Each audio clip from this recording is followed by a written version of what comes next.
제가 한국고아사랑협회를 맡고 보호아동이 발생이 왜 되는지, 그리고 이 아동들의 자립이 얼마나 힘든지, 그래서 보육원보다는 모든 아동들이 가정에서 성장을 해야 된다라고 생각하니까 입양에 관심을 가지게 되었습니다. 물론 제가 성장할 때 저의 동생들이 입양을 간 친구들이 많아서 입양에 대해서 잘 알고 있습니다. 그래서 제가 성장을 해서 저는 입양을 건정하고 입양을 주변에 알린 적은 없는데, 한국고아사랑협회를 하다 보니 입양에 대해서 관심을 많이 가지게 되고, 또 입양인들과 입양 가족들을 종종 만나게 되었습니다.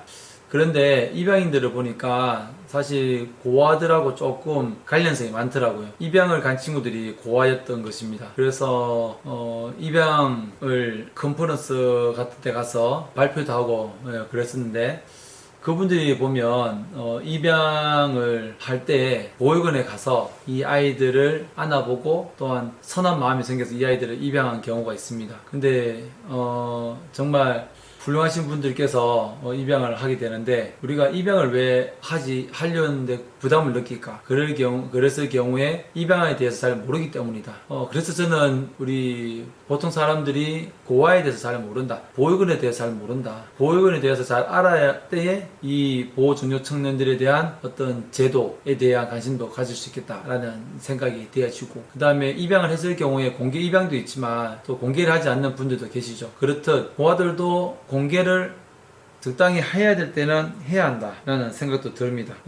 물론 본인 의사에 따라서 공개를 안 하는 사람도 있겠지만, 공개를 해야 되는 사람은 공개를 해야 된다라는 그러한 생각이 좀 드는 거죠. 굳이 안 알려도 되는데 알릴 수 있으면 알려야 된다라는 생각이 들고요. 또 입양에서는 반편견 교육을 이제 하더라고요. 그렇다면 우리 보육원 출신 보육원 아동들을 위해서도 그냥 반편견 교육이 이루어져야 한다라는 이제 생각이 드는 것입니다. 지금 입양, 그래서 제가 생각해보면 고아에 대한 지원이 우선인지 입양이 우선인지 함께 가야 되겠죠. 그런데 제가 생각하는 것은 조금 더 보호 아동에 대한 지원, 즉 이것이 또 베이비박스에 생겨나는 아기들에 대한 지원, 그 다음에 후속 조치, 연결, 가정 위탁, 이런 것들이 다 맞물리긴 하죠. 무엇보다도 생각해보면 최근 입양 가족이라고 해서 좀 많이 그래도 공개를 하시는 분들이 되게 많은 것 같아요. 저는 입양 가족입니다 라는 것처럼 저는 보육원 출신 가족입니다,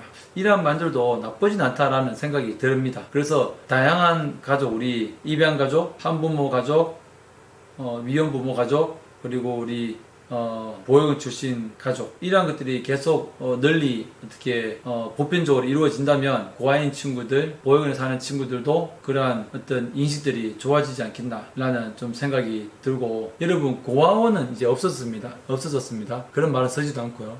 보육원이죠, 보육원. 그래서 우리가 그 용어를 또 잘 정리할 필요가 있다고 생각합니다. 입양단체 한 대표님께서 그런 말을 하셨어요. 어른들은 욕 먹어도 된다, 아이들이 피해를 받으면 안 된다 라고 해서, 입양단체에서 입양을 하시는 분들에 대해서 다른 분들이 욕을 하고 그러는 것 같아요. 그러면 부모를 욕할 수는 있지만 아이들을 욕하지 마라, 아이들이 입양된 친구들에 대해서 편견을 가지지 마라, 즉 방패막이 되어주는 거죠.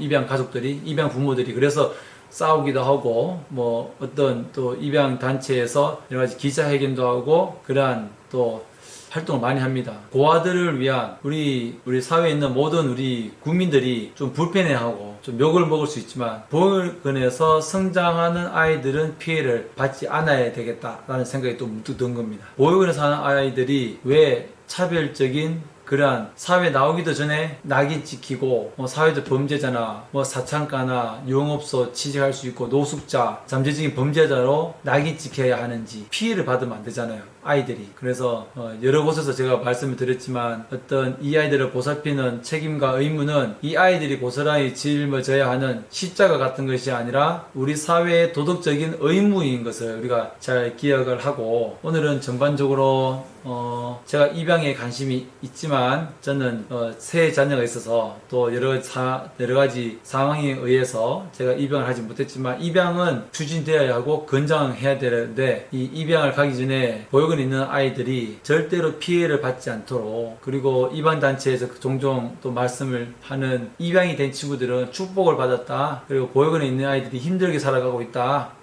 그런 내용들로 인해서 한편으로는 좀 불편하기도 하지만 그것이 또 사실이기도 하고 그렇기 때문에 입양을 간 친구들은 또 입양을 더 갈 수 있도록 우리가 노력을 해야 하고 제도를 보완해야 하고 보육원에 있는 친구들은 또 보육원에 있는 친구대로 또 다 입양을 갈 수 없으니 보육원에 있는 동안은 정말 정서적인 안정감을 가지고 또한 퇴소 이후에 자신의 삶에 대해서 고민하고 또한 그런 자립에 대해서 우리가 함께 우리가 의무감을 가지고 또한 이 제도를 바꾸어 나갈 수 있는 그러한 노력이 필요하다라는 생각이 조심스럽게 또 저 성남이의 개똥 철학으로 한번 말씀을 드려본 것입니다. 혹 입양 가족분 중에 이 영상을 보셔서 좀 불쾌한 점이 있다면 제가 죄송한 말씀을 드립니다. 본의 아니게 또 제가 말씀을 드린 거고 저는 고아의 관점으로 말씀을 드렸기 때문에 정말 입양 가족 영상을 찍다가 끊어져서 다시 찍습니다. 그래서 불쾌감을 드렸다면 죄송하고요. 저는 고아의 관점에서